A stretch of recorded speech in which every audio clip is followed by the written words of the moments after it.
is Brooke from the Junk Parlor, and in today's video, I'm going to share with you what I picked up this week. And I want to give a shout out, even though you can't see, I am in a 2XL sweatshirt from Hawaii. So if you guys are planning on vacationing in Hawaii, be sure to check out my blog post. I go over our entire itinerary from this last time, and this was actually our second visit there. Now, don't think that I'm something special because I've been to Hawaii twice, because I'm not. Because the only reason we have gone to Hawaii either time was because we had a free place to stay, and the second time we went, we also had a free vehicle. I mean, you can't beat that. Make sure you check out that blog post. I will put it down here in the description. So for my haul today, I'm just going to hold up the things that I purchased. I'm going to tell you what the price is for you. Plus, of course, there's going to be some shipping. This little sweet green planter, a little turtle. He is not marked McCoy, but I am pretty darn sure that it is McCoy. Of course, I love the coloring, and our turtle planter is $45. To go with the turtle planter, it's like twin, it's a bestie, is our little frog planter. Again, it's not one that's marked McCoy, but I do believe that it is McCoy, and this one is $35. So frog, $35, and they would look good together. Okay, then I picked up a flag base. This one has some nice, pretty detailing. It is cast iron. I think there is a name here in these little like seams, but I cannot read it. There is a little bit of surface rust, and it does have the original little screws so that you can tighten and hold something. And you can think outside the box on this. I mean, you can hold anything and everything up. You could even just do a beautiful spindle and put your paper towel roll on it. So very versatile piece. And our flag base is $60. Next, we have this sweet Juliet clock. It has kind of like a brass coating over the chrome, I think, but it is rubbing off, wearing off, but it still has a great look, great patina. You can see kind of the back there has the chrome. It says Robert Shaw Controls Company. Lebanon, Tennessee, USA, Lux Time Division. So it does sit a little crooked. Let me grab something.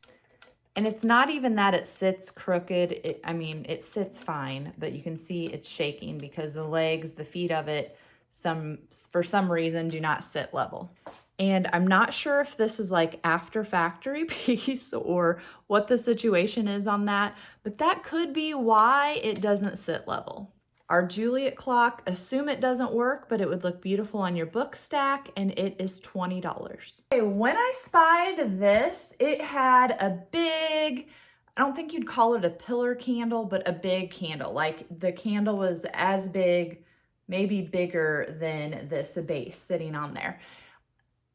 I wasn't planning on using it, so I just told Brett, who works at the shop, hey, you take that, put it in your booth.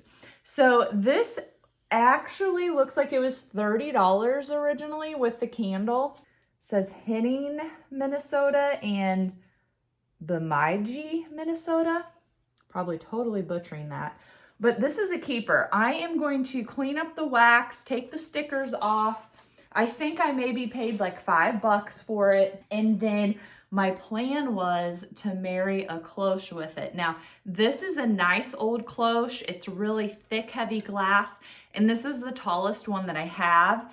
And I mean, it is almost like a perfect fit. What are the odds of that? So I'm going to clean these up, marry them together, and then put something cool underneath it.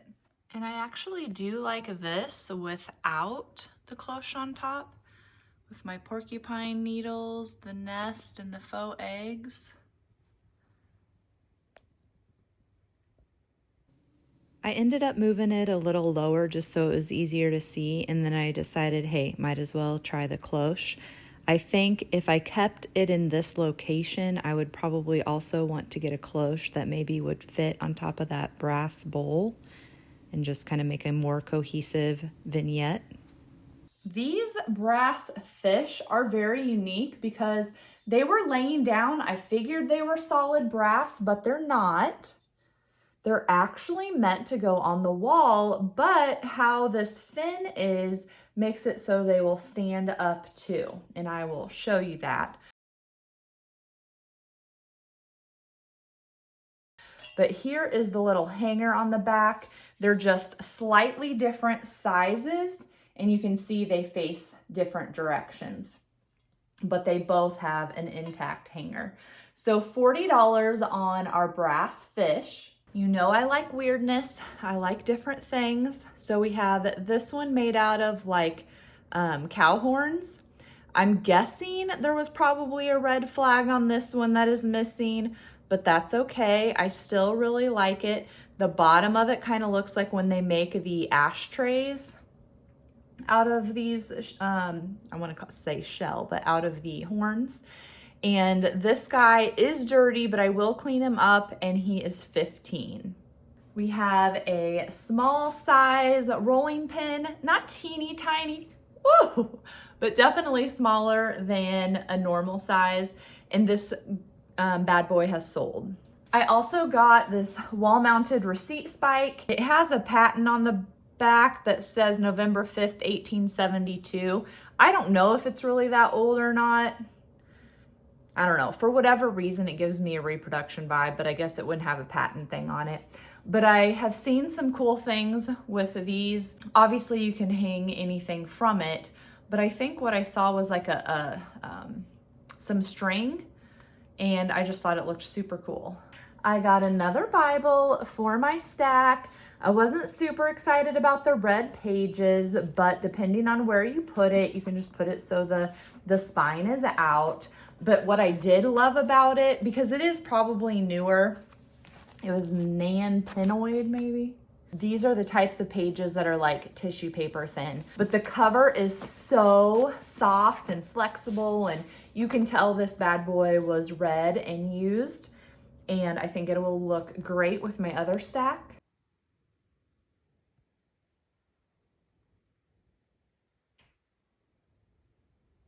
This guy, I don't know. I can't find anything like him online. So he is $48. I do believe that he is copper coated. It does have a lot of weight to it. I don't know, maybe it's bronze. I don't know how you identify that. I probably should Google to see, because I'm sure one of them is magnetic and one of them's not, or one of them does this and one of them does that. But I just thought this guy was so cool and so different. And this is how he looks. I'll show you.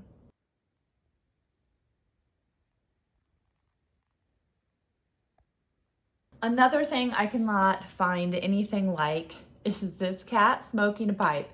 And I probably misspeak like 90% of the time when you're watching these videos, because I kept saying in my head cigar.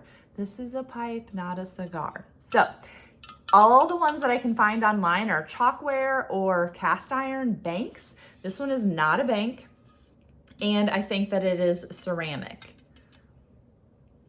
But it's fun, it's different, it's weird, so had to get it. And then I also picked up this like solid brass urn, and I'm cleaning it because it really stunk.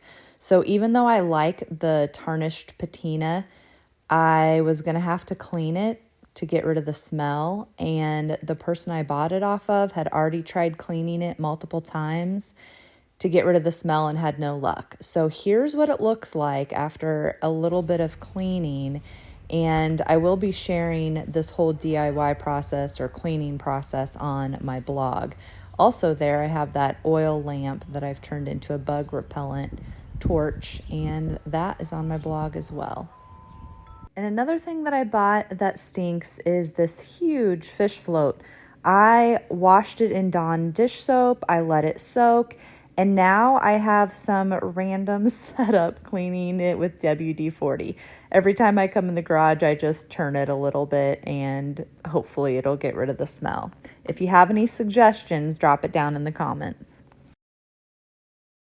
Thanks so much for watching today's video. I hope to see you back here next time.